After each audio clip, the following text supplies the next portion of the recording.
Que a graça e a paz do Senhor Jesus venha reinar em cada coração de todos os irmãos, amigos e simpatizantes do nosso canal, o Poder da Oração e o canal Caia na Real.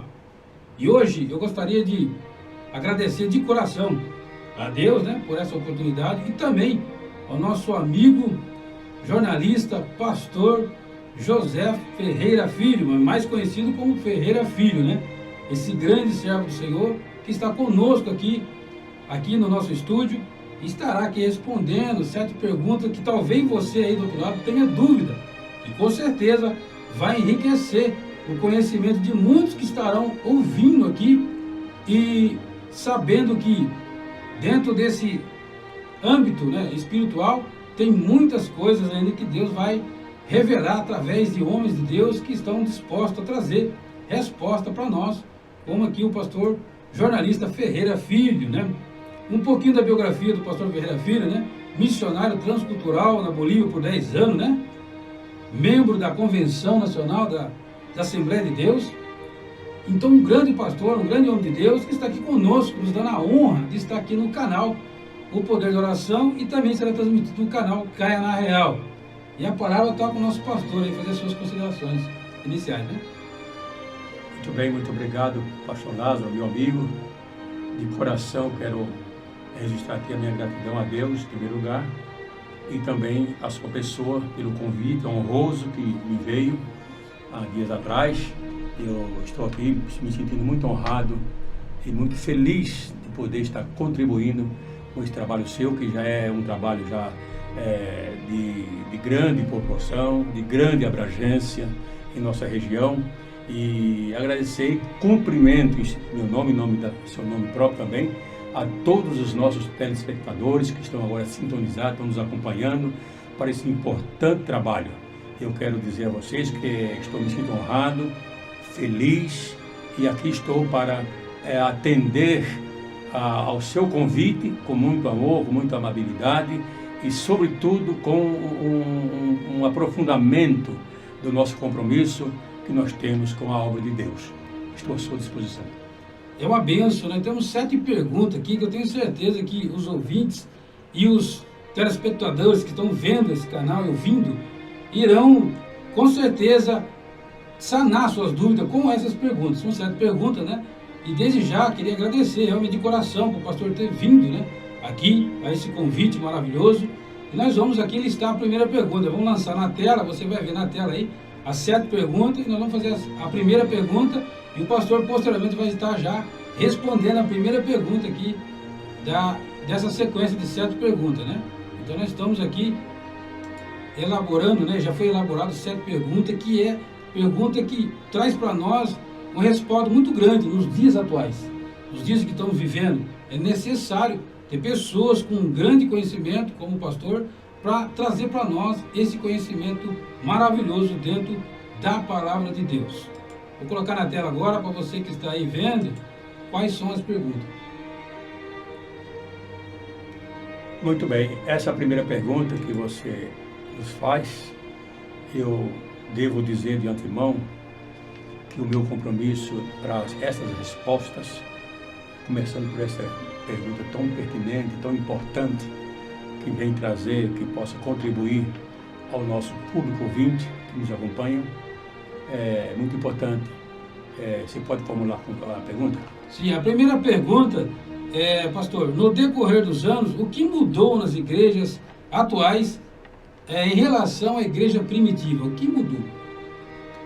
Que pergunta inteligente, que pergunta oportuna, uma pergunta pertinente e uma pergunta também, diria, muito atualizada. Ela está no contexto dos nossos dias. Mudou muita coisa. Eu vou procurar responder essa pergunta. Eu me propus a dar as respostas de acordo com aquilo que nós temos na Bíblia. A Bíblia, ela fala. A Bíblia responde. A Bíblia interpreta as nossas questões e tem a resposta para cada uma delas. Então eu vou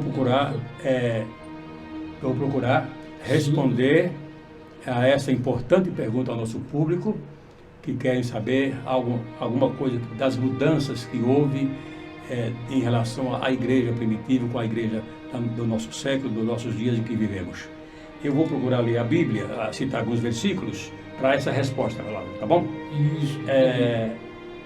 Eu escolhi alguns versículos do capítulo 1 e 2 do livro do Atos dos Apóstolos. Aqui nós temos a resposta para essas perguntas tão importantes. Vendo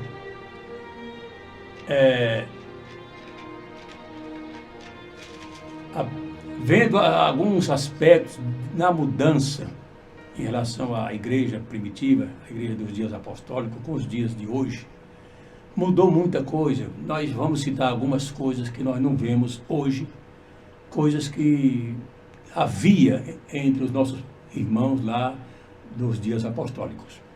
Uma das coisas que eu tenho notado há tempo é a questão da perseverança. A Bíblia diz que eles perseveravam com foco nas promessas de Deus. Eles estavam no templo, perseverando.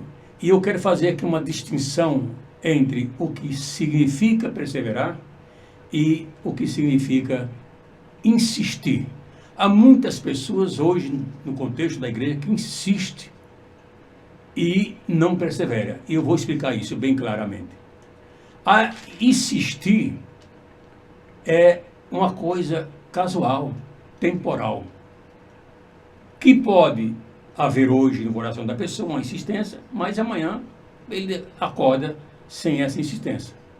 Não tem duração, não tem abrangência, não tem conteúdo. Você pode ser insistente hoje e amanhã não. Você pode insistir 2 meses e depois desistir. Agora, a perseverança, quando nós falamos de perseverança no contexto da Bíblia, a perseverança ela tem uma outra conotação. A perseverança ela nos remete a algo duradouro, algo que tem começo, tem meio, mas não tem fim. Você vai até a última instância, tá bom? Você tem condições de ir à última instância. É isso que acontecia na igreja primitiva. Perseverança e não simplesmente uma insistência. Importante, hein? Colocação. Então, nos dias atuais está faltando a perseverança. A perseverança tem mudado, tem sido um aspecto que falta hoje nos dias atuais. Você vê muitos crentes que começam a orar, uma campanha de oração, começa 1, 2, 3 dias, no 4º dia não comparece mais. Quer dizer, ele estava insistindo apenas. A insistência dele acabou. Acabou de madrugada, acabou no dia seguinte, de acordo com as lutas, as dificuldades da vida, essa insistência, ela pode acabar. Se for uma perseverança, não acaba. Maravilha. A perseverança não permite parar.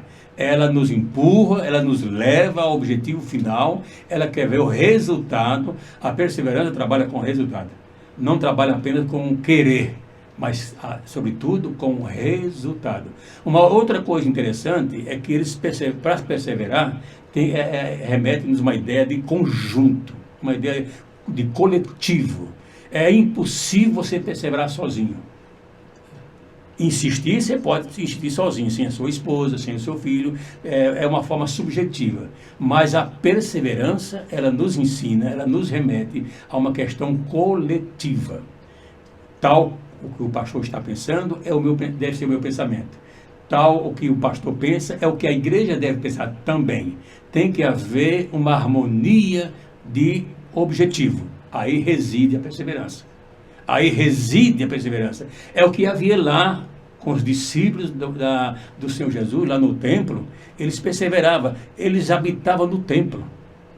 Você vê no versículo, aqui no capítulo 1, diz que eles subiram ao templo onde habitavam os discípulos. Lá estava Tiago, Bartolomeu, estavam os discípulos de Cristo, estavam ali, todos eles ali com as irmãs e a mãe de Jesus ali para orar. Então havia persistência, quer dizer, havia uma abrangência em todas as mentes, em todos os corações ali, para estarem no templo, e eles não desistiam. Não desistem. A perseverança não permite desistência, enquanto que a assistência, eu já disse aqui e repito, a insistência ela pode durar 1 hora, pode durar 3 horas, e eu desisto, eu não vou lutar mais, isso é insistência. Agora, a perseverança não. A persistência não. Ela vai muito além das fronteiras. Perfeito, pastor. A resposta é perfeita. Tanto é que Jesus mesmo disse, aquele que persevera até o fim. Maravilhoso, né? Então a perseverança é o que falta nos dias atuais. É uma das coisas que falta. Uma das coisas que falta. Eu noto na existência da igreja, no perfil da igreja em Jerusalém, essa primeira coisa seria a perseverança que não há hoje em nosso meio. Infelizmente não há. Não sei quais as razões, isso é uma outra situação, uma outra esfera. O esfriamento, as ocupações. Mas eles largavam tudo que tinham que fazer naquele tempo, eles deixavam tudo em função daquilo que eles tinham que fazer no reino de Deus, que era estar na igreja, no templo, orando. Maravilha. Com a questão ainda da mudança que nós observamos que há, e como o irmão me perguntou a respeito que mudou da igreja primitiva para a igreja dos dias atuais, além da perseverança, a gente observa que os discípulos de Jesus ali estavam, olha, abre aspas, né, o versículo de Atos 1, 13 e 14, que responde essa pergunta também. Diz, e entrando subiram ao cenáculo, onde habitavam Pedro e Tiago, João e André, Felipe e Bartolomeu e Mateus, Tiago, filho de Alfeu, Simão, o Zelote, e Judas, filho de Tiago. Todos estes perseveravam, não insistiam. Eu já falei que aqui a diferença entre perseverar. Perseveravam em oração e súplicas com as mulheres e Maria, mãe de Jesus, e com seus irmãos. Atos, capítulo 1, versículos 13 a 14. É bem verdade que quem persiste na oração, como eles faziam, não é diferente do que aconteceu lá. Quando Pedro, depois de receber a descida do Espírito Santo, serem cheios do Espírito Santo ali naqueles 10 dias, que eles começaram a orar já no 40º dia, né? Após a aparição de Jesus ali, Jesus ficou com 40 dias ensinando, dando ensinamentos, e aí eles foram para o templo, e ali até o 50º dia ali, 10 dias buscando até que Deus cumpriu ali a promessa, né, do derramamento do Espírito Santo. Eles foram cheios do Espírito Santo. E não é de se estranhar que um homem como ele estava ali, 10 dias buscando, perseverando com as mulheres, né, as irmãs, a Maria, a mãe de Jesus ali. Então eles estavam cheios. E Pedro, quando saiu daquele local, lá do cenáculo, que foi fazer a primeira pregação, o resultado apareceu, que foi justamente quase 3.000 almas que foram salvas com uma única pregação. Maravilha. Uma única pregação. Veja o resultado. Então, eu pergunto aos senhores que estão me ouvindo, pergunto a todos os nossos amigos, irmãos em Cristo, porventura, quantas vezes eu preciso pregar hoje para que uma alma seja salva? Pedro fez uma pregação, e nesta pregação houve quase 3.000 respostas positivas, né? Ou seja, quase 3.000 almas congregadas naquele mesmo dia, atendendo a uma pregação de Pedro. E uma coisa bonita, pastor Lázaro, que lá aconteceu, que eu gostaria de dizer aqui hoje, é que não se vê hoje. O irmão falou sobre qual a diferença, né? Qual a mudança de hoje. Então, primitiva e atual, né? É a primitiva e atual. Então, veja bem, no final da pregação de Pedro, eles perguntaram a Pedro, irmãos, o que devemos fazer? O que faremos, irmãos,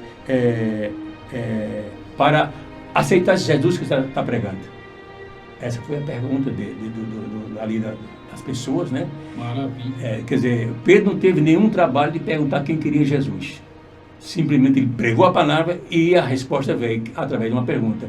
Que faremos, irmãos, para sermos crentes e aceitar esse Deus que vocês estão pregando? Maravilha. A resposta da persistência, da perseverança lá na oração. Isso é muito importante, né? Eles perseveraram unanimemente, né? Isso está faltando. Primeira pregação, 3.000 almas. Maravilha. De início, já para começar, né? Hoje nós pregamos um ano, às vezes não acontece isso, pregamos 6 meses, né? Pregadores pregam, faz apelo, tal. Ninguém vai à frente, não sei porquê. Eu sei que há alguma coisa que havia lá que não está vendo aqui. Sim. Há uma coisa. Aí eu acredito que seja um endurecimento dos próprios corações. Endurecido, porque a palavra está sendo pregada. Está sendo pregada. A palavra está sendo pregada com lisura, com dedicação, com amor. Nós estamos aqui dizendo o seguinte, que a palavra está sendo pregada, está sendo colocada ao povo, né? Mas anunciada, o povo, anunciada. O povo está com o coração endurecido, está com o coração cheio de todas as coisas que estão impedidos de tomar uma decisão mais correta, mais certa, mais assertiva para a sua vida. É uma bênção, né? O Senhor é maravilhoso, o Senhor Deus, né? Ele tem dado às pessoas a oportunidade, né, de vir para a presença dele. E isso é um fato, né? E a igreja tem que fazer a parte dela, é anunciar o evangelho, pregar a palavra, e através da palavra Deus vai converter as almas, né? Como fizeram lá atrás. Uma outra coisa também no contexto da igreja primitiva, com relação à igreja dos dias atuais, que lá tinha bastante, aqui talvez não está tendo, mas seria bom que todos nós atentássemos para isso, que é a questão da comunhão espiritual. Comunhão. O pastor tocou bem em algo bem melindroso e interessante. Falta, de um âmbito geral, em alguns lugares, né? Comunhão. Eles perseveravam na comunhão, na doutrina dos apóstolos. O que os apóstolos pregavam, ensinavam, eles obedeciam. Eles tinham disposição para obedecer. Hoje os nossos pastores também estão pregando, estão nos ensinando, e os crentes não estão fazendo muito caso, não estão muito dedicados, não estão muito dispostos a obedecer o que os nossos pastores estão pregando, ensinando. A gente nota essa diferença. O que está acontecendo com o povo, que o pastor está pregando, está ensinando, está colocando no coração do povo a doutrina, o ensinamento da palavra de Deus, e o povo parece que recebe a palavra no ouvido e permite que pelo outro vá saindo sem nenhum resultado prático. Paulo até citou isso, né? Em uma de suas cartas, que o espírito da desobediência automaticamente o espírito da rebeldia acaba tomando a mente de alguns. Ele acaba dando ouvido a mente entenebrecida. Exatamente. Pelo inimigo. Olha o que diz aqui, olha o que diz Atos 2,42. Outra vez, não é persistir, não é insistência. Perseverava na doutrina dos apóstolos e na comunhão. E muitas maravilhas e sinais se faziam pelas mãos dos apóstolos. E todos os que criam, olha bem, todos os que criam estavam juntos. Olha que coisa linda. Olha que coisa linda. E tinha tudo em comum. Atos capítulo 2, versículo 42. A união deles era em comum, né? 2. Havia também entre eles, na primeira igreja, a igreja primitiva, no começo dos dias apostólicos, havia também o que nós chamamos de comunhão relacional, vida social. Eles tinham tudo em comum. Eles comiam em casa. Aquela comida que eles faziam em casa, o pão que eles repartiam em casa, não é Santa Ceia. A Santa Ceia era no cenário, era no templo. Mas em casa eles convidavam uns aos outros. Havia uma comunhão relacional. Não estou falando mais da comunhão espiritual, mas estou falando da comunhão relacional. Eles tinham tudo em comum. Eles se convidavam, eles se misturavam. Uns iam na casa de fulano, outro ia na casa do outro, outro na casa do outro. Eles se repartiam, estavam todos juntos. Coisa linda, né? O que não está acontecendo nos dias de hoje. Tinha uma comunhão em geral, né? Geral. O mesmo sentimento, né? Isso é muito bom. Não é somente na igreja. Lá fora também. Lá fora também. Porque lá fora também, nas suas casas, nas suas residências, eles se reuniam em casa. Deixa eu citar aqui algumas coisas que fazia aqui. Eles se reuniam em casa, eram unânimes para ir ao templo, em Jerusalém.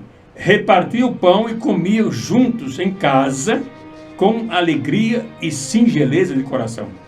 Eram solidários uns com os outros. Havia também um outro segredo na igreja primitiva. A grande questão não era o quanto eles faziam no reino de Deus, mas sim como fazia. A questão não era quantitativa, e sim qualitativa. A grande questão não é o quanto eu devo fazer no reino de Deus, e sim como eu devo fazer. Perfeito. Aí está o segredo. Eles tinham isso no coração e na mente e fazia assim. Eles não estavam preocupados no quantitativo de fazer, não fazer isso, fazer aquilo. Não, eles estavam preocupados com a qualidade daquilo que estava fazendo. Apresentava o melhor. O melhor. Deus. O melhor. Isso é maravilhoso, né? O melhor. Eles tinham isso como meta. As primícias. Fazia com amor. Os apóstolos convocavam, eles compareciam. Os apóstolos convidavam para a oração, convocavam, eles estavam estavam no templo, subindo no templo ali se reunia pessoas de todas as partes ali do mundo então, para estar orando. O apelo era um apelo único, mas o povo atendia. O povo ia para o cenáculo, ia para o templo, e havia a comunhão espiritual no templo, e havia também a comunhão relacional em casa. A relação de família. É importante. Isso é importante. Essa comunhão é muito importante. Então, nós não devemos nos preocupar, nos dias de hoje, com o quantitativo, com o quanto eu devo fazer. Eu devo estar preocupado com a qualidade, o qualitativo. Como é que eu estou fazendo? Como é que a igreja está agindo? Como é que nós estamos fazendo? Como é que nós estamos atendendo aos apelos dos nossos pastores, dos nossos ministros, daqueles que estão com a incumbência maior de estar nos ensinando? É isto que Deus requer de cada um de nós. É a aplicação à qualidade. Não importa a quantidade, mas o que importa, sobretudo, é a forma, a qualidade daquilo que eu estou fazendo no reino de Deus. Que maravilha, pastor. Boas respostas, né? Eu tenho certeza que sanou muitas dúvidas. Vários irmãos que estão nos seguindo, nos vendo nesse momento, né? É fato que o assunto ele é abrangente. Ele é muito grande, mas o pastor acertou em cima do foco principal. Falta, em relação à igreja primitiva, perseverança para os dias atuais. As pessoas não perseveram. Você começa uma campanha, igual o pastor falou, não termina. E tem uns que às vezes nem tem coragem de começar. Então, essa falta de apego às coisas de Deus é perigoso. E o inimigo sabe disso, então ele fica rodeando, né? Se nós voltássemos ao tempo e fizéssemos o checklist dos crentes daquela época, nós não encontraríamos ninguém em casa no dia da Santa Ceia. Estava tudo no templo, tudo no cenáculo, para participar do corpo e do sangue de Jesus. Não faltava ninguém. Maravilha. Nem os doentes, porque os donos dos doentes, os parentes, levavam os doentes nas macas. Hoje, as pessoas, os crentes de hoje, com raríssimas exceções, eles vão para os shoppings, vão para as festas, vão para...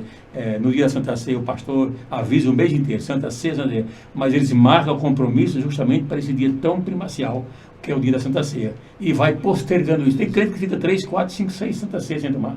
Meu Deus. Como é que sobrevive espiritualmente falando? Como é que essas pessoas sobrevivem? Como é que resiste a um temporal espiritual? Como é que essas pessoas vão resistir a uma tempestade, a um vendaval espiritual nas suas vidas? Quando o barco estiver em alto mar, que as águas estiverem açoitando de um lado para o outro, como é que essas pessoas que ficam 2, 3, 4, 5 meses por compromissos subjetivos, compromissos pessoais, como é que as pessoas vão resistir? É difícil, pastor. Ele coloca as coisas de Deus em segundo plano. Em né? segundo plano. Isso é perigoso. Sumamente perigoso. Sumamente perigoso. Pode colocar a salvação em risco. Com certeza. Isso é fato. Jesus disse que ele que não participar do corpo dele, não tem parte. Como ele, né? Então, é complicado. Quer dar seguimento, pastor, que manda. Vamos para a segunda pergunta. Vamos lá. A segunda, praticamente quase que encaixa com essa.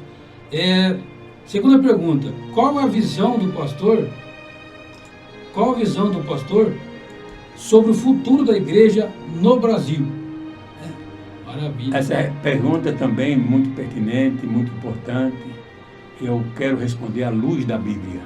Maravilha. Eu posso responder o seguinte: eu tenho uma visão de um futuro promissor.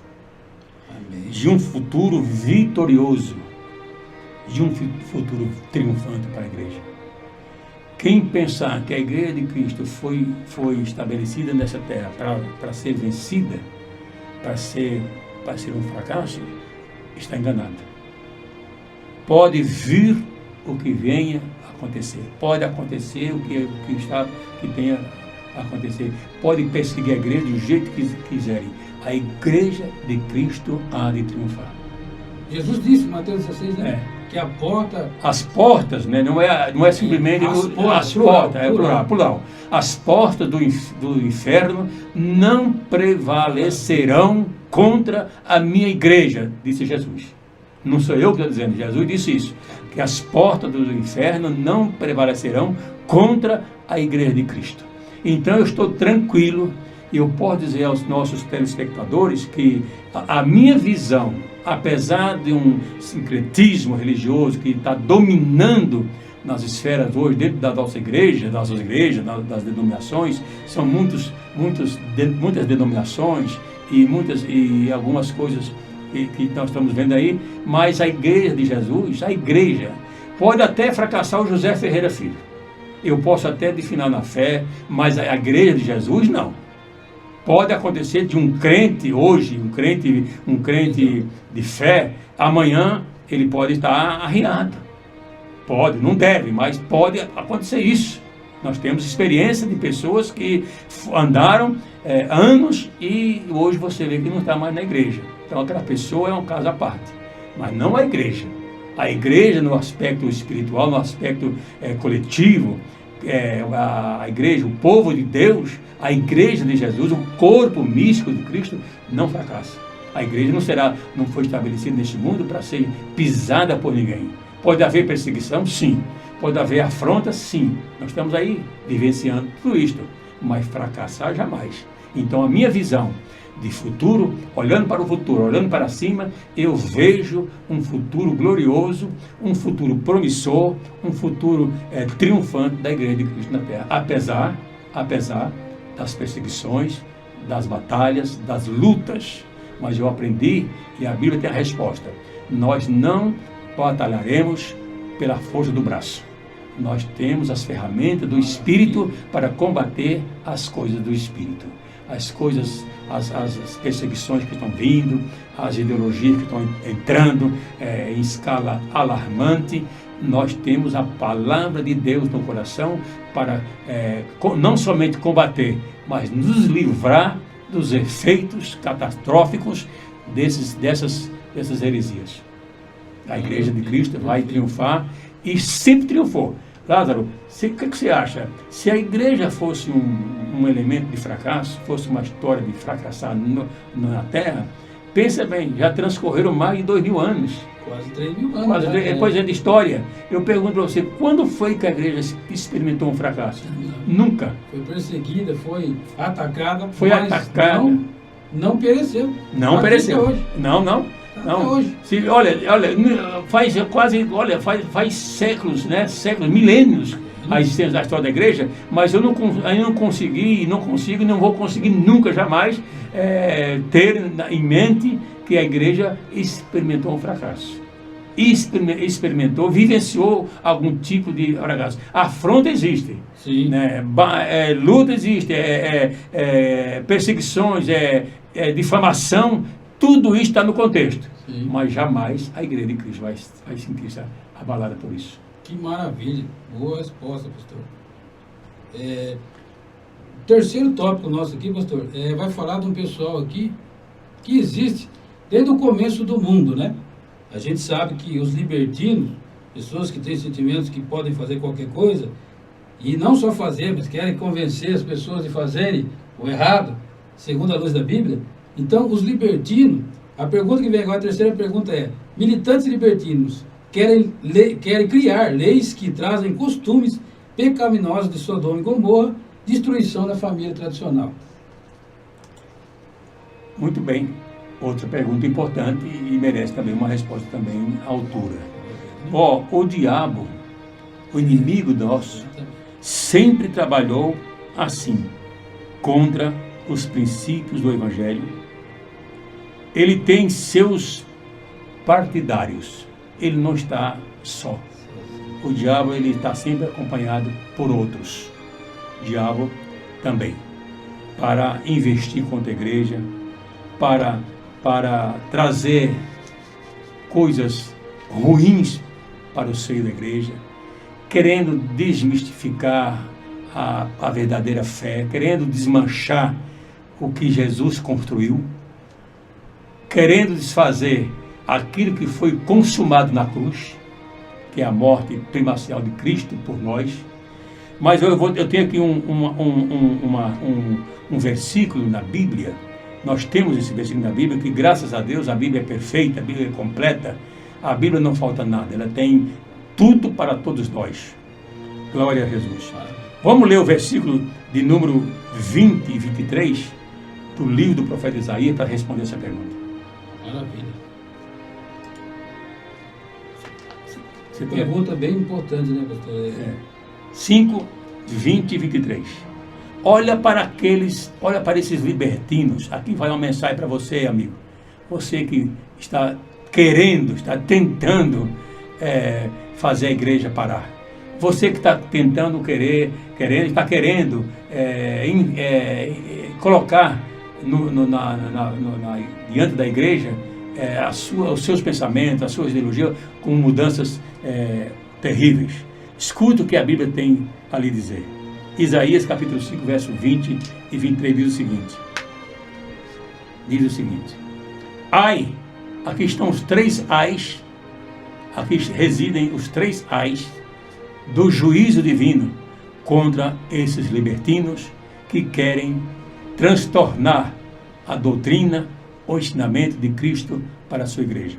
Diz aqui, ai do que ao mal chama bem, e ao bem chama mal, que fazem da escuridade luz.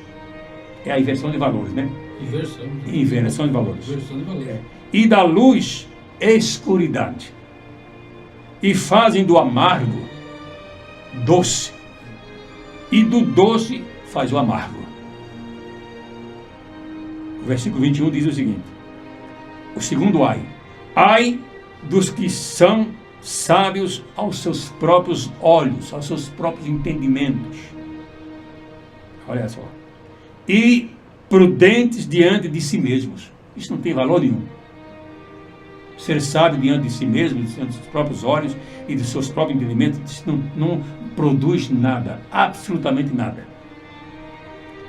O terceiro ai do juízo divino para os libertinos que querem transtornar o ensinamento da Bíblia Sagrada, da Palavra de Deus, está aqui. Ai dos que são poderosos, olha só, para beber vinho e homens forçosos para misturar bebida forte. O que a Bíblia está dizendo aqui? Ai daqueles que bebem coisa ruins para transtornar. Ele se enche de conhecimento humano, se enche de teoria e de vãs filosofias para querer transtornar a verdade ou as verdades da Palavra de Deus. Há um ai reservado. A Bíblia termina esse contexto dizendo o seguinte: os que se justificam, ou seja, os que justificam o ímpio. Olha só, há aqueles que advogam os ímpios, que defendem os ímpios.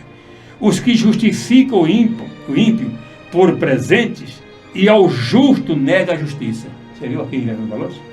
Então, há aqueles que justificam o ímpio, defendem o ímpio, defendem vamos dizer assim, aspas, o malandro, o pervertido e por presentes.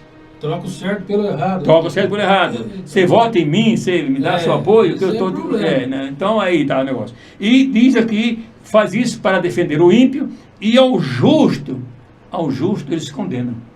Que é o que acontece aí. Mas aqui estão os 3 ais. 3 ais que estão reservados pelo juízo divino para aqueles que pervertem as verdades. Aqueles que dizem que a noite é dia, aqueles que dizem que a luz é escuridade, que a escuridade é luz. Aqueles que dizem que o amargo é doce e que o doce é amargo. É a inversão de valores que está ocorrendo em escala alarmante, global, em escala aritmética, escala aritmética de forma global. E essa inversão de valores se nota hoje de forma global, como você disse, de forma global, de forma planetária. Em todos os países, em todas as nações, essa inversão, essa investida do inimigo contra a igreja, de querer perverter, de querer mudar os valores éticos cristãos. Excelente resposta, né? E eles tentam a todo custo, né, tentar inverter os valores, criando leis que são berrações, na verdade, né? São berrações. Coisas que são berrações que não levam a nada, a não ser a destruição do ser humano e daqueles que seguir esse tipo de lei, de ideias, né? Que leva à destruição fatal daqueles que seguirem esse tipo de situação. Mas ficou muito bem claro aqui a resposta do pastor. Isso é muito importante.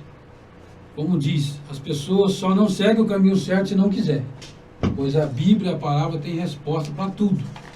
E muitos tentam torcer a palavra, né? Para o seu bel prazer e para a sua própria destruição. Mas aqueles, tem uma palavra que eu quero deixar aqui bem claro para os que querem perverter, os que querem acuar a igreja num recanto e querendo cortar da igreja as prerrogativas divinas. Aquilo que Deus deu à igreja. Sim. Aquilo que Deus determinou que a igreja dele vivenciasse aqui nesse mundo. Mas aqueles que querem fazer leis, a lei é só você ir para a Constituição Federal, a nossa Constituição, a nossa Carta Magna de 1988, está escrito lá. Eu vou ler aqui os 2 artigos, tá bom? Tranquilo. O artigo 5º da Constituição Federal de 1988, no seu parágrafo 5, 6 e 7, é inviolável a liberdade de consciência e de crença religiosa, sendo assegurado o livre exercício dos cultos religiosos ou religiosos e garantida, na forma da lei, a proteção aos locais de culto e às suas liturgias. O outro parágrafo, o parágrafo de número 7, diz o seguinte: é assegurada, nos termos da lei, a prestação de assistência religiosa nas entidades civis e militares de internação coletiva. Então, aos libertinos que querem transtornar, que querem mudar os valores, que querem perseguir a igreja, é só olhar para esses 2 parágrafos do artigo 5º da nossa Constituição, da nossa Carta Magna brasileira. Aconteceu um fato, o pastor deve estar sabendo também, eu acho que não faz nem 10 dias ainda, né? Um fato que acabaram pisando na Constituição, né? Invadiram uma igreja aí. No Paraná. Foi no Paraná, né? No Paraná. Invadiram uma igreja e fizeram aí o que não deveria fazer, né? Acuar as pessoas, enfim, levar ali o medo, ali, levar ali espanto, né? Espanto, né? E atrapalhar o culto, que não tem nada a ver. Cada um, se quer protestar, tem um lugar certo para fazer, né? Sim. Mas usaram ali a igreja e pisaram na Constituição. Aqui está a Carta Magna, aqui está a Constituição Federal. Exatamente. Está aqui o artigo 5º da Constituição. É o que manda. Aqui está. Olha, se os homens, se os políticos, se os mandatários, os governantes andassem com isso aqui no coração, no bolso, no coração, na mente, o mundo era outra coisa. É um documento mais correto que eu já vi em termos de relacionamento humano, de vida social, vida espiritual, vida religiosa, vida política, enfim, está tudo aqui. Aqui é a Carta Magna. Basta que os homens andem por isso aqui. Não tem. Seria uma bênção muito grande se os nossos governantes atentassem para essa realidade. A Constituição Federal. Oxalá se criassem mais leis baseadas na Bíblia. Na Bíblia? Pelo contrário, agora criam leis pervertendo o que a Bíblia escreve, né? Exatamente. Então isso é muito perigoso, né? Mas o importante salientar, pastor Lázaro, que a Constituição Federal, no artigo 5º, ela está dizendo que é inviolável os direitos. Não é para ser violado. Não é para ser violado. O que aconteceu agora recentemente, há 10, 12 dias atrás, foi uma violação... Violação de direito. Bruta, né? Brutal. Terrível, né? Chegaram, invadiram a igreja, o espaço religioso, invadiram, amedrontando ali os dirigentes, as pessoas. E até agora não foram punidos. Não, isso é questão de cadeia, né? Isso é prisão, né?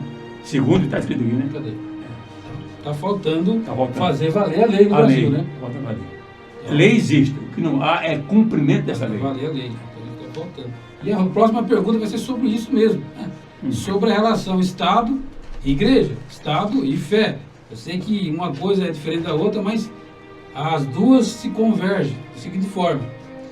A quarta pergunta que nós vamos ver aqui agora vai ser a pergunta sobre da seguinte forma: a igreja deve seguir 100% o Estado? Essa é a pergunta. A minha resposta pessoal, a minha resposta subjetiva é não. Mas esse não que eu vou dizer aqui é não, por quê? Tem fundamento bíblico. Entendi. Tem fundamento bíblico. Escute, eu diria que não. A igreja não deve, eu digo que não. A igreja não deve seguir 100% o Estado. Ou então alguém pode dizer assim, então a igreja é uma agência de desobediência às nossas leis? Não, também não. Negativo. É a que mais obedece. É a que mais obedece. É a que mais obedece. Eu vou provar aqui hoje com a Bíblia na mão. Ó, cada qual tem sua esfera de ação própria. O Estado tem a sua esfera de ação e a igreja tem a sua esfera de ação. Jesus ensinou que nós devemos, quando os discípulos interrogaram a respeito dessa questão, dos impostos a ser pagos, Jesus, olha, dá a César o que é de César, o Estado dá ao Estado o que é o Estado, o que pertence ao Estado, e dar a Deus o que é de Deus. É esse o perfil da igreja. Tá certo? Orar pelas nossas autoridades que estão em iminência.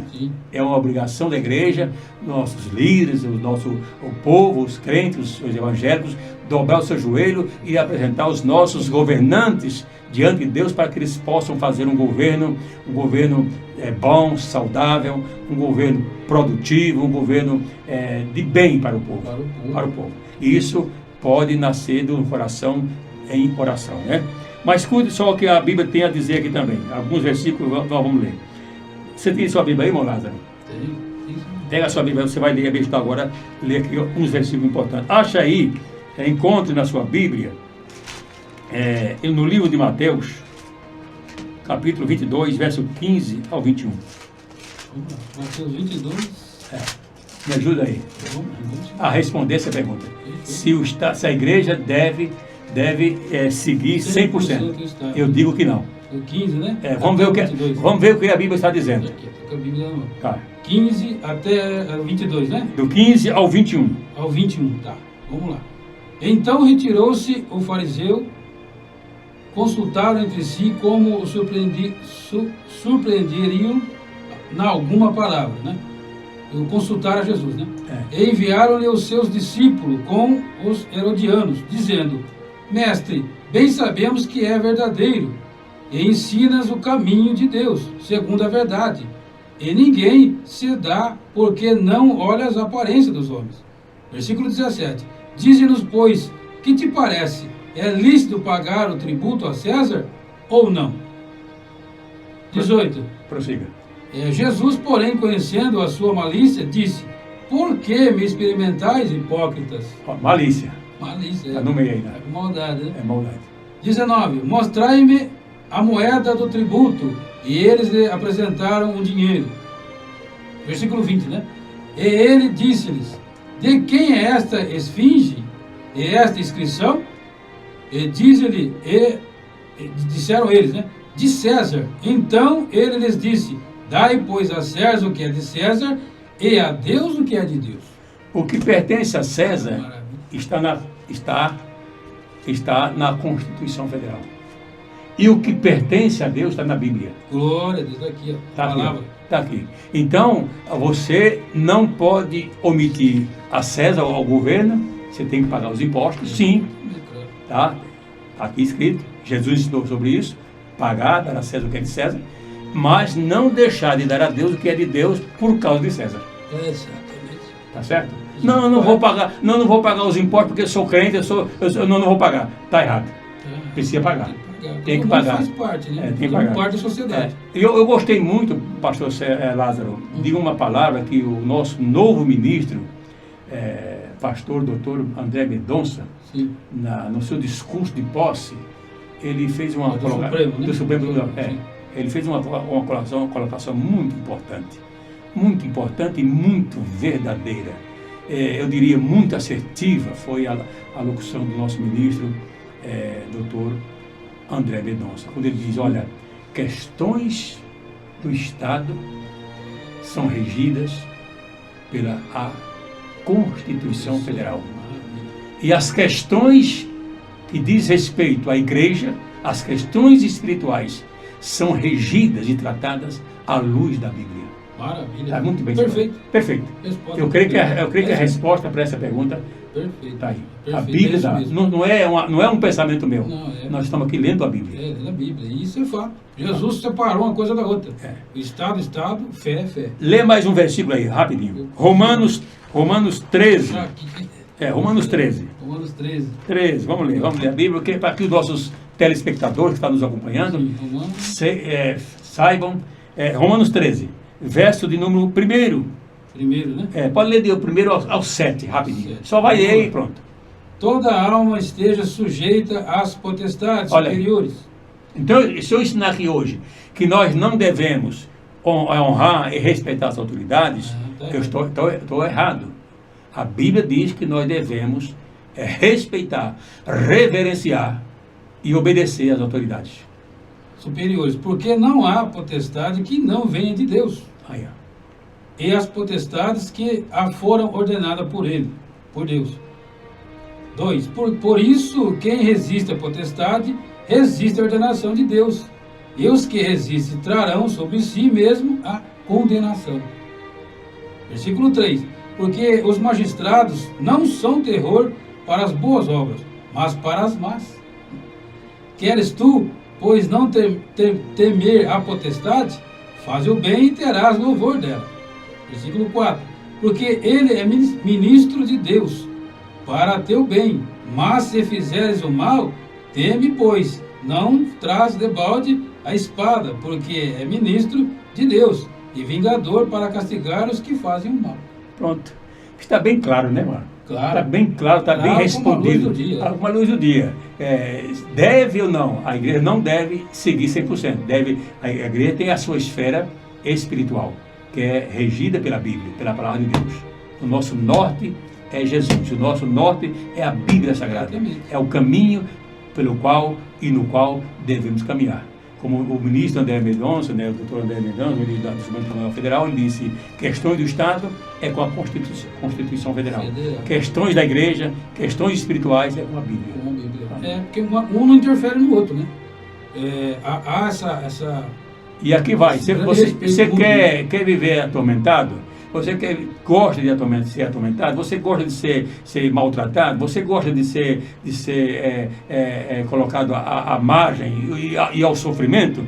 Desobedeça às autoridades. É só isso.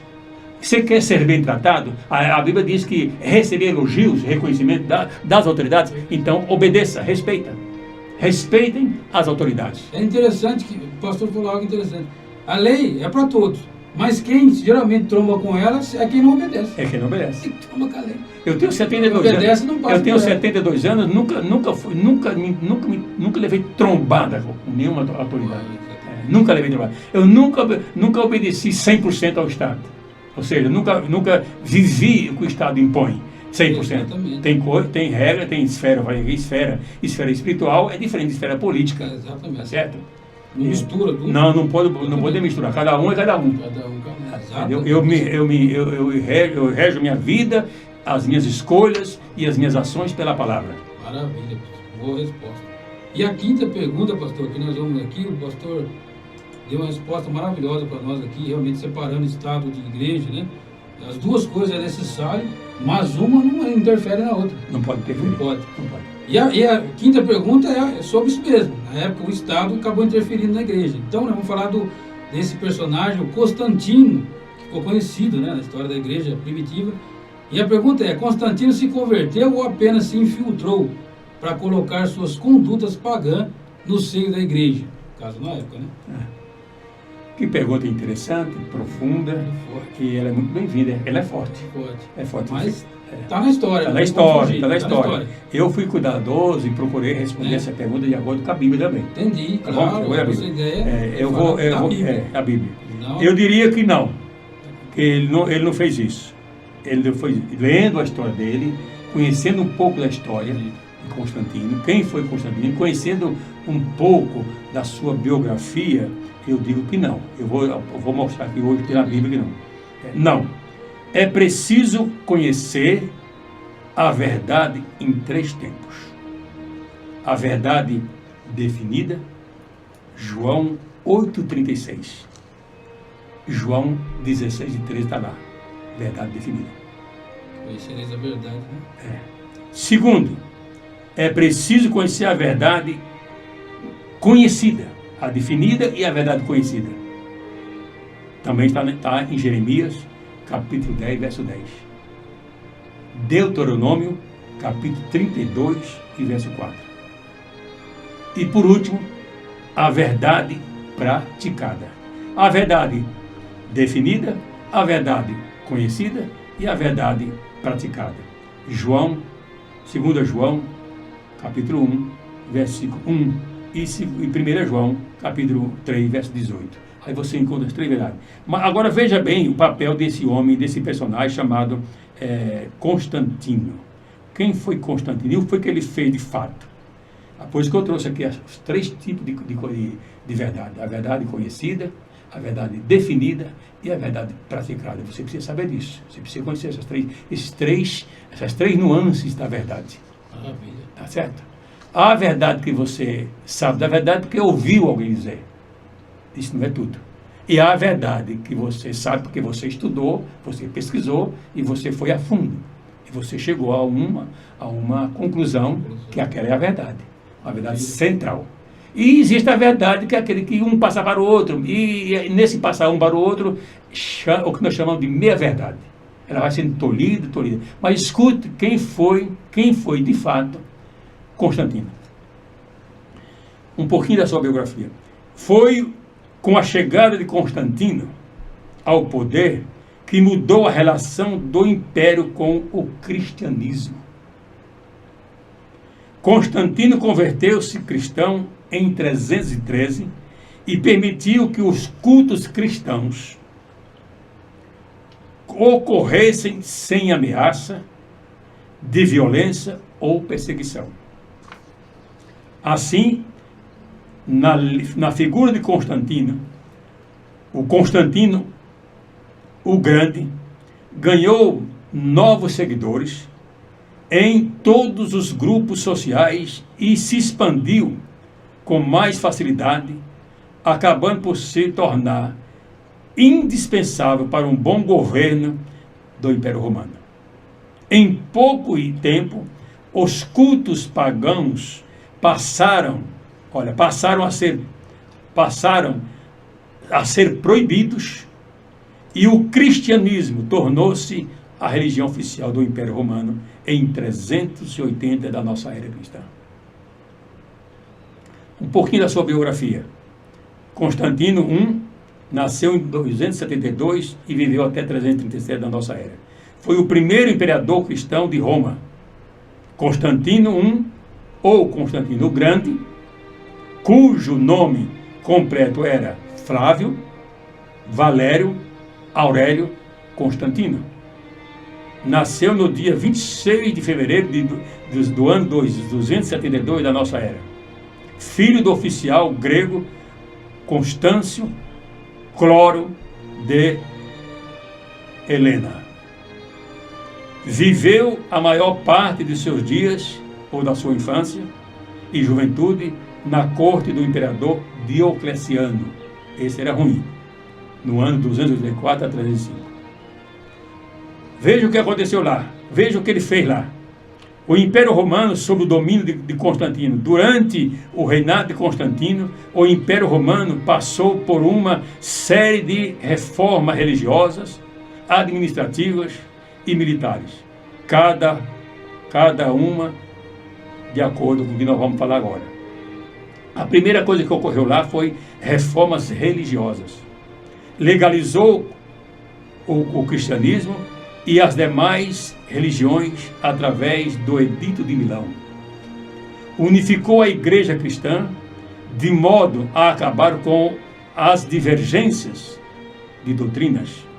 Convocou em 325 da nossa era o Concílio de Nicéia, que validou a natureza divina de Jesus através de uma votação. Ali ele deu validade. Reconheceu. Entendi. Ele reconheceu. Maravilha. Né? Então são coisas que aqui apontam que ele está fazendo coisa boa. Vamos ver a terceira coisa. Reformas administrativas. Fundou uma nova capital para o Império Romano. olha só, Constantinopla, também chamada de Nova Roma, estabeleceu que o cargo de senador ali deixasse de ser um cargo político, olha aí, deixasse de ser político e passasse a ser uma posição administrativa e hierárquica. Permitiu que os senadores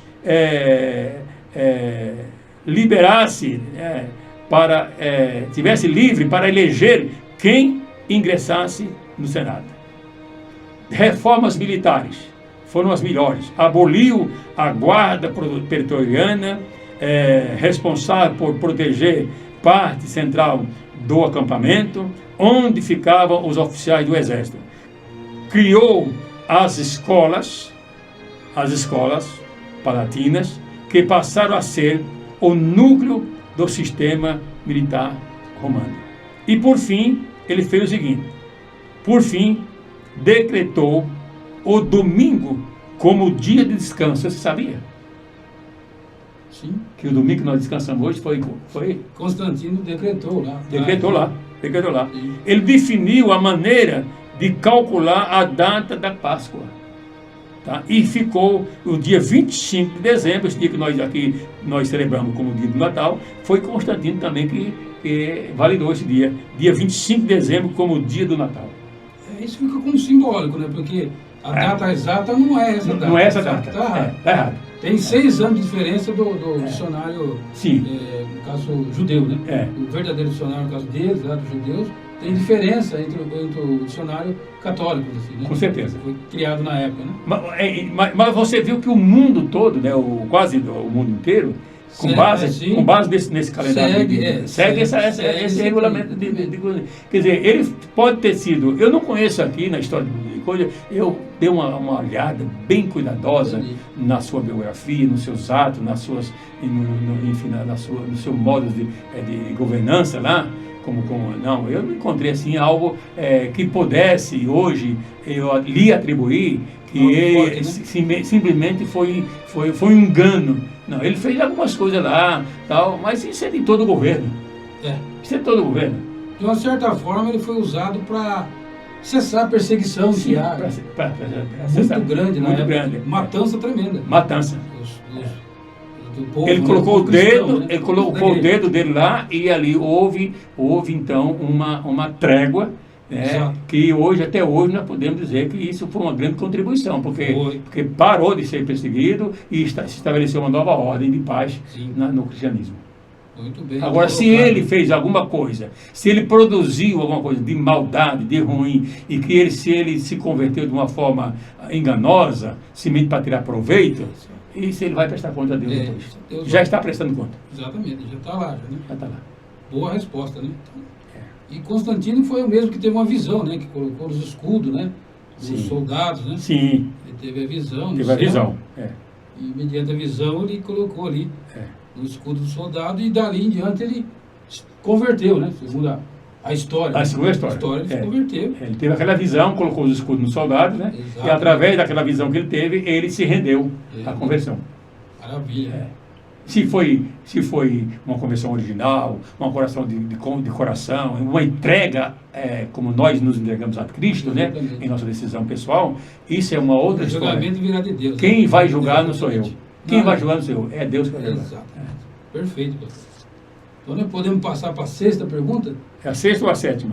Eu acho que é a 6ª, né? É a 6ª. Quinta é o Constantino. Isso, então vai. É a 6ª agora. Ah, sim, verdade. 6ª pergunta. Isso. Que na verdade, nós vamos perguntar agora se a marca da besta, olha só. Olha só. Segundo Apocalipse, no capítulo 13, versículo 16 ao 18, será colocado em prática pelo sistema que estará dominado pelo anticristo. Na época da dominação, né? Sim. Na época que o anticristo estiver reinando. A pergunta é, qual será a marca da besta para aqueles que estiverem aqui nesse mundo, na época do domínio do anticristo? Tá bem. A outra pergunta, todas as suas perguntas foram muito bem formuladas, muito bem-vindas e muito oportunas para que assim a gente buscasse uma resposta também condizente. Mas eu vou responder também à luz da Bíblia. Maravilha. Eu diria que sim. Sim. Você pergunta que a marca da besta, tal. Sim. Mas não,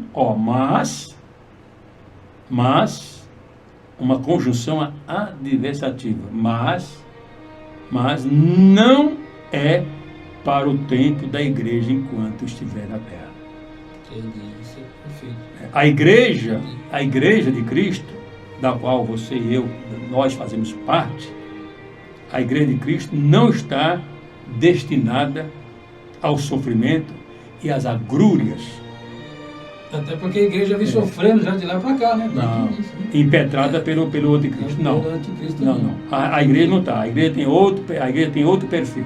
A igreja está nesse mundo, estamos sofrendo, temos lutas, temos perseguições, temos tudo isso.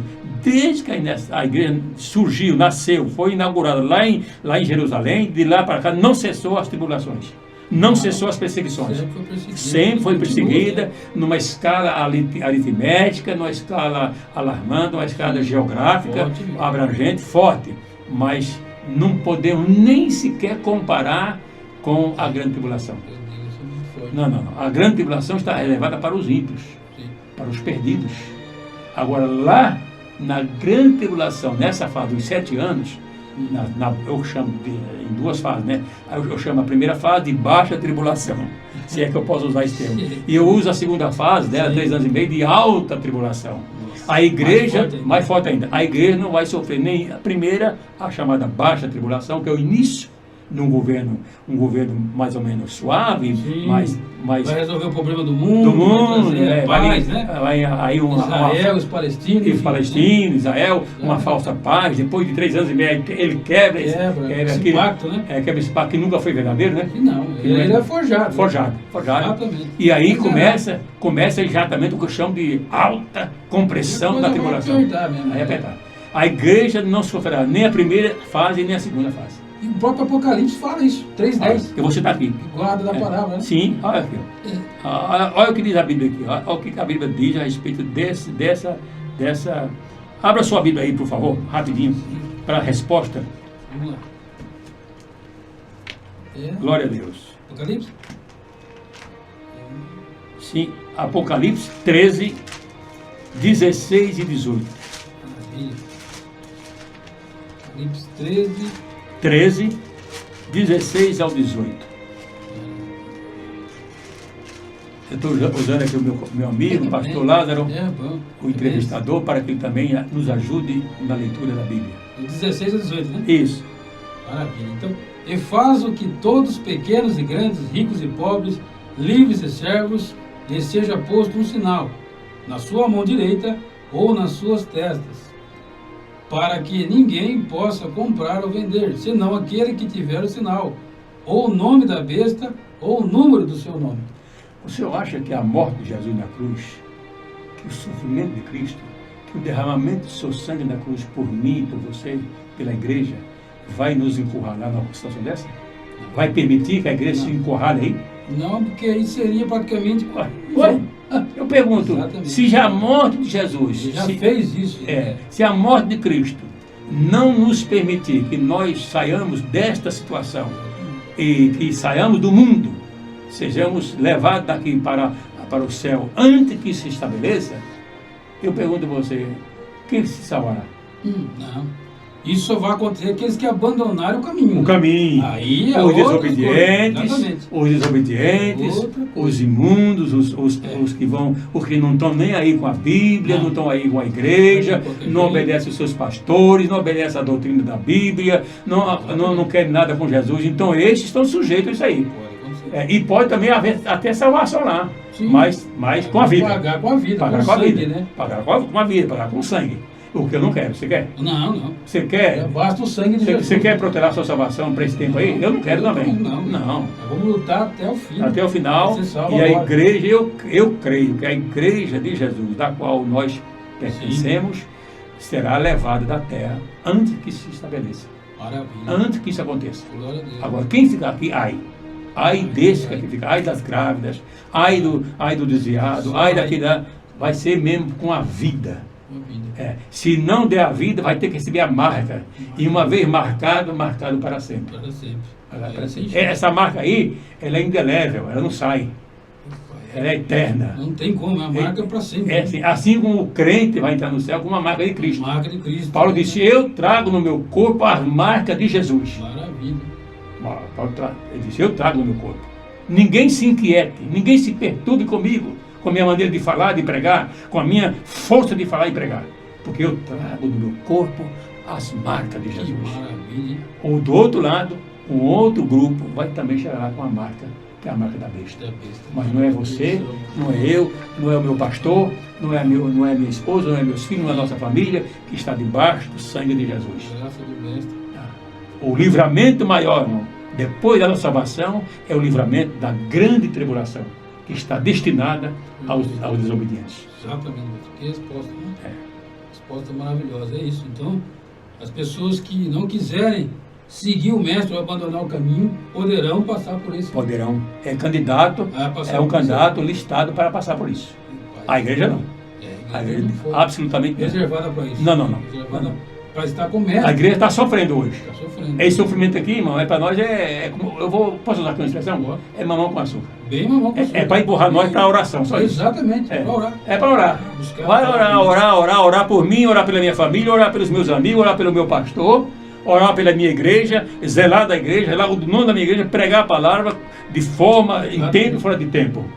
As nossas lutas de hoje nos empurram para os pés de Jesus. Enquanto que aquelas que vai acontecer lá na grande tribulação, empurra para o abismo. Ou você adora a besta, ou você adora a besta, ou não tem escape. Não tem escape. Eu vai.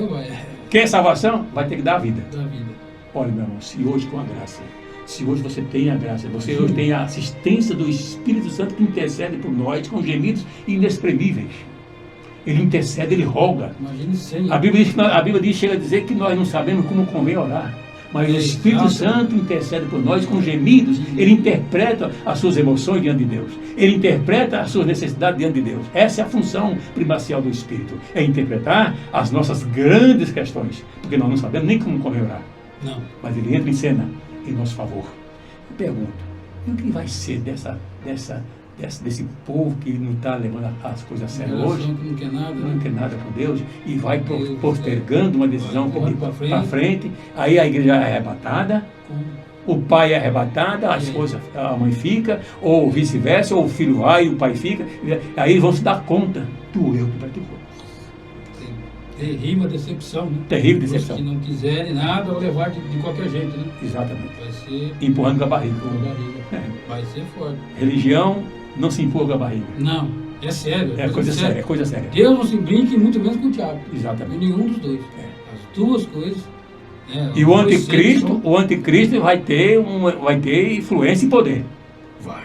Hoje ele tem limitação. O espírito dele é limitado. É limitado. Ele está debaixo de uma ordem superior. Ele está debaixo. Tudo que quer ainda. Não. Ele está debaixo de uma ordem divina. Ele está preso ainda.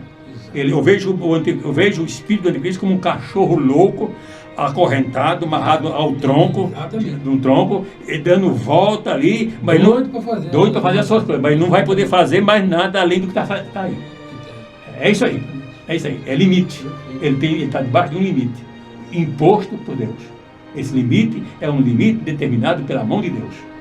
Porque Deus sabe da sua e da minha estrutura. Maravilha. Se ele fizer mais do que já está fazendo, eu não me preocupo muito com amanhã. Por quê? Porque o inimigo tem limite. Ele não pode fazer além daquilo que ele está fazendo. Para fazer com Jó, ele teve que pedir permissão para Deus. Pronto. Acabou. Você agora fechou. Fechou. E a próxima pergunta segue quase conectada com essa. Na verdade, conecta uma coisa com a outra, né? Isso é importante. Mateus 7, versículo 24, descreve o princípio de dores. Estamos perto da volta de Jesus? A minha resposta a resposta da Bíblia. Maravilha. É sim. Estamos perto. Glória a Deus. Estamos mais perto do que ontem. Verdade. Estamos mais perto do que quando aceitamos a fé. Estamos mais perto do que quando eu nasci para Jesus, dia 16 de fevereiro de 1976. É interessante, porque muitos que estão no mundo, que sem conhecimento, falam assim, mas os crentes falam de Jesus desde o começo, lá da igreja primitiva. Fala. Quando eu me converti em 1976 em Nova Odessa, a minha esposa, Sueli, que me levou, na época nós estava começando a namorar, noivamos e casamos em 2 anos, em 1978, eu já ouvia dizer que Jesus estava voltando. Pois é, hoje nós estamos mais perto da volta de Jesus do que naquele dia quando eu nasci Jesus. Você também, né? Sim. Tá, amanhã, menos dias. Menos dias, mais perto do mestre. Estamos já numa contagem regressiva. Né? Mas vamos aqui dizer pela Bíblia, vamos responder essa pergunta sua, uma das perguntas muito importantes, essa que você faz aqui, essa última pergunta, que é sobre a volta de Jesus, o maior evento global, universal, né, que vai acontecer. O primeiro foi quando Jesus na cruz estava, né? Sim. E o segundo evento, não menor que o primeiro, mas idêntico, igual ao primeiro, que foi a morte de Cristo. Sim. Agora vem o retorno de Cristo à terra para buscar a igreja. Eu quero responder também com a Bíblia. Amém. Tá? Eu vou citar aqui rapidamente alguns sinais. Alguns sinais. Sim, estamos próximos à volta de Jesus por algumas evidências. Primeira evidência, os sinais que estão acontecendo no mundo político, no universo político. Né? Homens amantes de si mesmo, homens irreconciliáveis. Eu pergunto, não é porventura que nós estamos vendo diante desse cenário político, homens que se amam a si próprios? Tudo que eles fazem é para o seu próprio ego, para a sua própria pessoa, para o seu bem-estar. Ele não visa, ele não olha 1 centímetro além da sua vida. Eles estão se auto-beneficiando da política. Como se eles fossem um Deus. Um Deus, exatamente. Estão centrados em si próprios, né? É o eu centralizado. Exatamente. Não é o outro centralizado. O próximo é exceção. O próximo é exceção. Então é aquela regra mesquinha, aquela regra de morte, que é o eu centralizado. Tudo é para mim e nada para o outro. O eu centralizado. Não é o outro centralizado. Essa é uma tragédia que nós vemos aí. Então, nós vemos aí homens amantes de si mesmos. Homens irreconciliáveis. Não, eles não têm marcha ré, eles não têm acordo. Não tem acordo. É o que eles ditam e acabou. Pronto, sai da frente que o rolo compressor vem passando. Guerra e terrorismo. É o que existe ou não existe? Até, inclusive agora, a Rússia, né? Aquele crime de que está escrito em Mateus 24, 6 e 7. Mateus 24, 6 e 7. Guerras e terrorismo por todas as partes. É o que nós estamos vendo aqui na Rússia. A Rússia quer invadir agora a Ucrânia. O Vladimir Putin, né? O Putin já sonhou e colocou soldados lá, né? Já tem, parece, se não me engano, tem mais de 30 mil soldados. 30 mil soldados lá, preparadíssimos para avançar e invadir. É isso aí. Esse é o sinal da volta de Jesus. Corrupção até a medula. O homem está, a escala aqui é grande. Eu vejo políticos corruptos até a medula óssea, até a alma, corrompidos e gananciosos. Está escrito em Tiago 5, de 1 a 4. Se você está em casa, está nos assistindo, quiser nos acompanhar, a primeira citação é Mateus 24, 6 e 7, e essa segunda citação que acontece no mundo político está em Tiago, capítulo 5, verso 1 a 4. A segunda evidência da volta, que nós estamos bem próximos, mas bem perto mesmo, estamos nos avizinhando da volta de Cristo, é os sinais na natureza.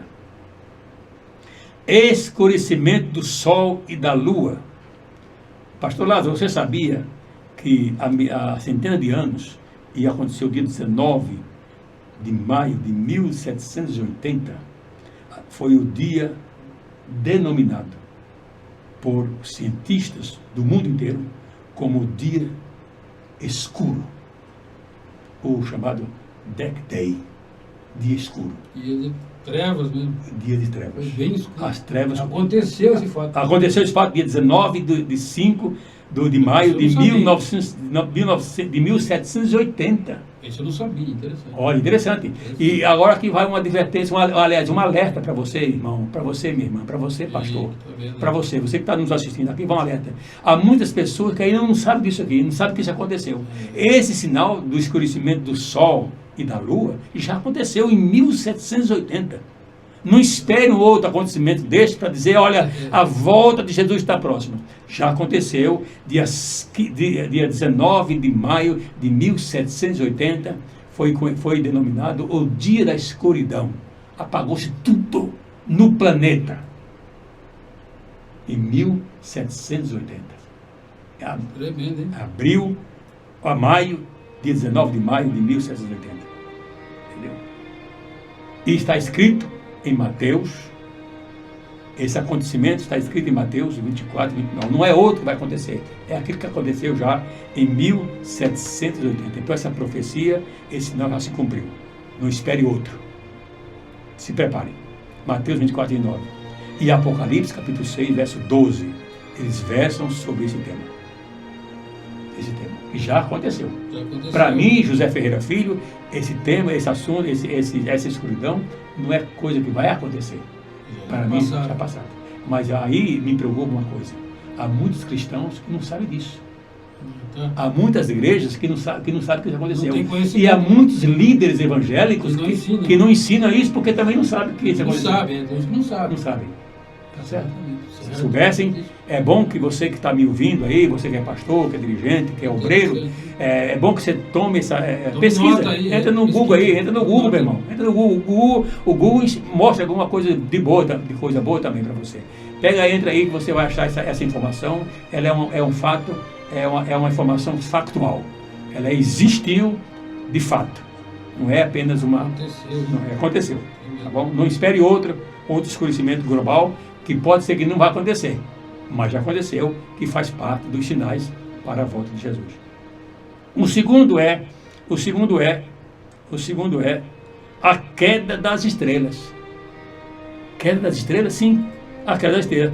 Já aconteceu também no dia 13 de novembro de 1833, Lázaro.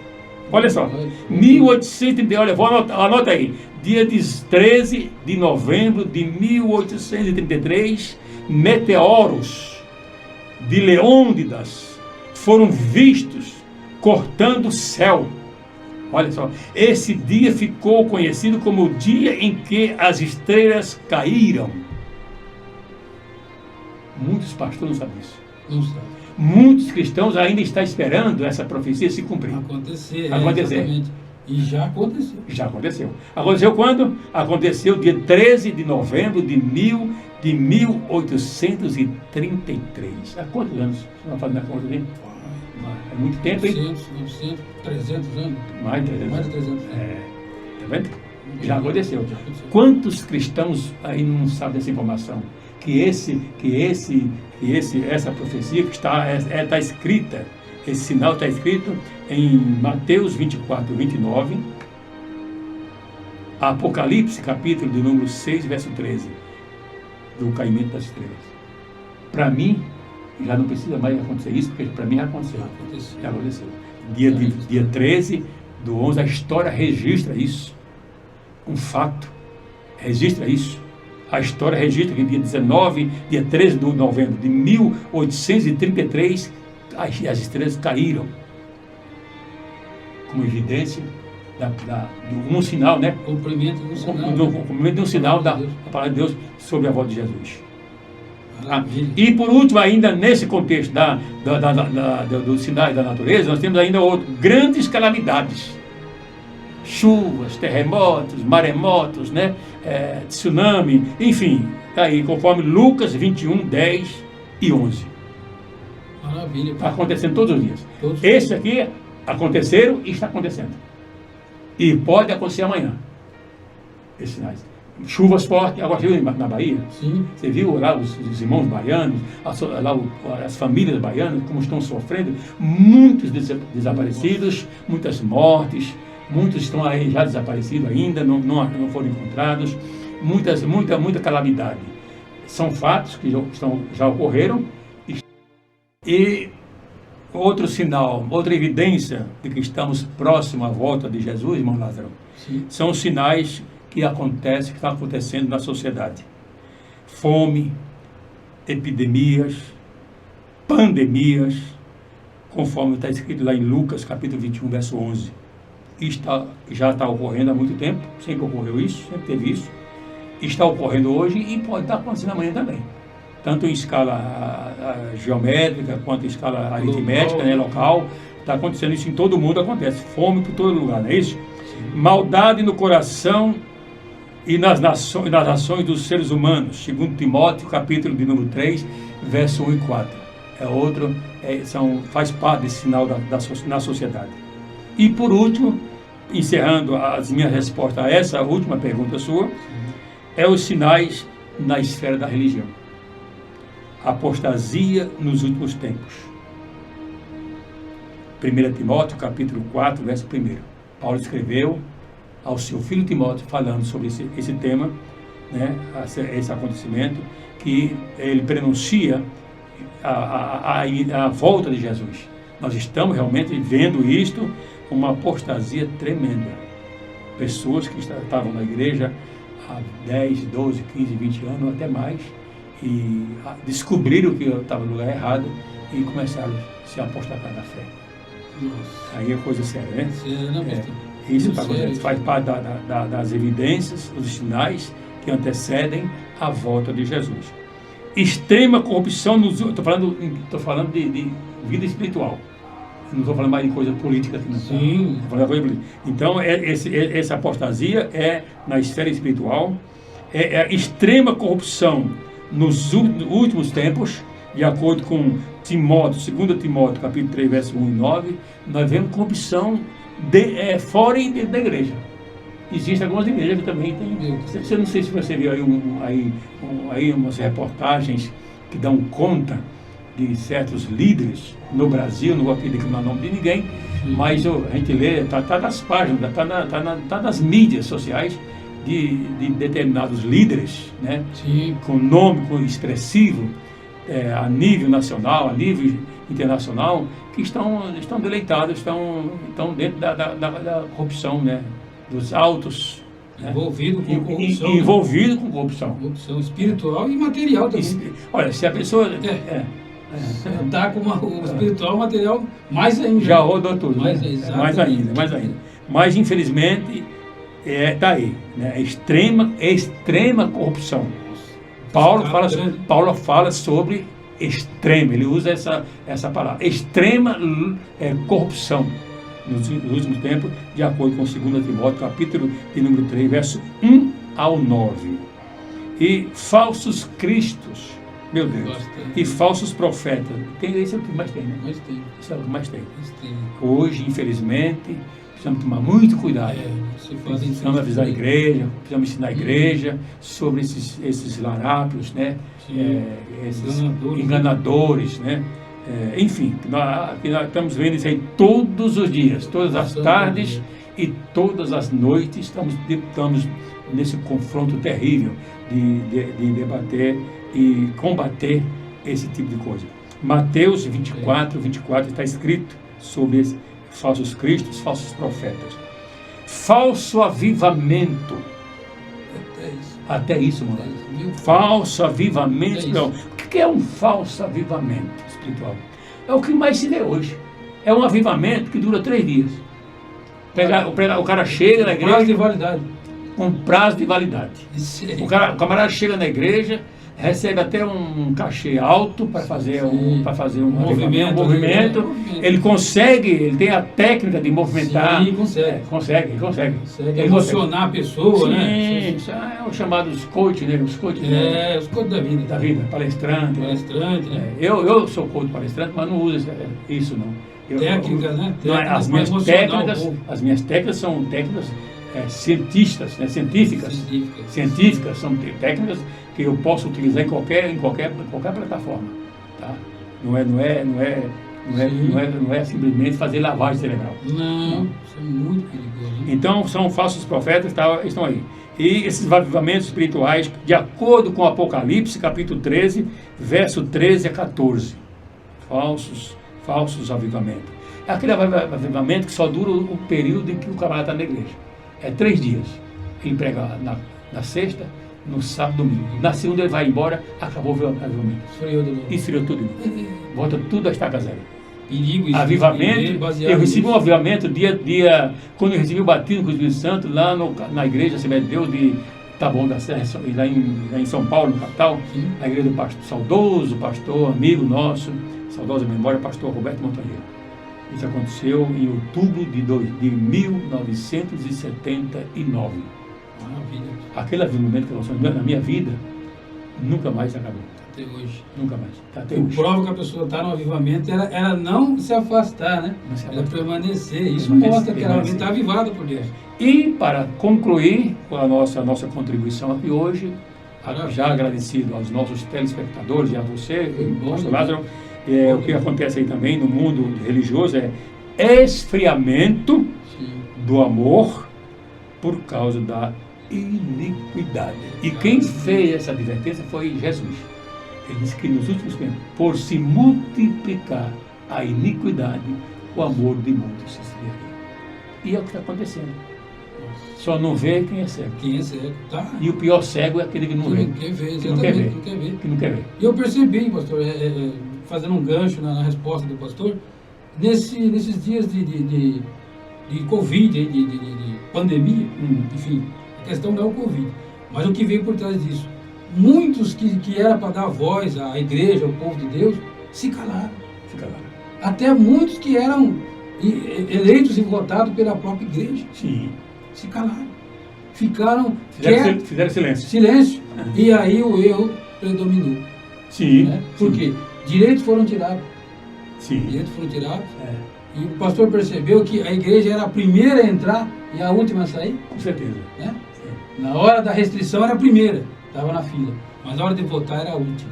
Exatamente. É assim ou não é? E é assim. Inclusive, aproveitando essa sua fala, sua boa colocação aí, é bom que se diga de alto e bom som, e aqui nós não estamos apontando o dedo para nenhuma igreja Não. e para nenhum líder. Deus que nos guarde disso. Não. Mas Deus vai eu acho que essa pandemia, ela veio para colocar o povo de joelho na igreja. Exato. Porque o povo, eles tinham, a Covid estava aí, mas eles iam no supermercado de forma porque precisava ir. Sim. Eles iam nos bancos porque precisavam tirar dinheiro, pagar contas. Eles iam iam no shopping a comer, se divertir, levar os filhos para passear. Mas na igreja E a igreja tinha Covid. tem problema. A igreja era o único lugar que intimidava o povo. Como é que é, né? Você veja como é que o povo leva a questão da salvação com brincadeira, né? Não leva a sério. Não leva a sério. Exatamente. Não leva a sério. Não leva a sério. Eu vou dizer para o irmão, por exemplo, o tempo que eu mais fui à igreja foi agora, no tempo da Covid. Eu também não afastei, não. Eu só não fui na igreja quando a igreja onde disseram que a igreja estava fechada por ordem de lei, né? Exato. Seja de lei estadual, municipal, mas a igreja teve um tempo aí que disse que não era para abrir, né? Sim. Teve um político aí que disse que não era para abrir. Mesmo, né? Travou mesmo. Travou mesmo. Então o pastor não tinha culpa, né? Não, O pastor não tem culpa. Travou. Não, Se não abrisse, poderia ser preso, enfim. Exatamente. Ficava pior, né? Ficava feio. Aí entra a questão da desobediência, né?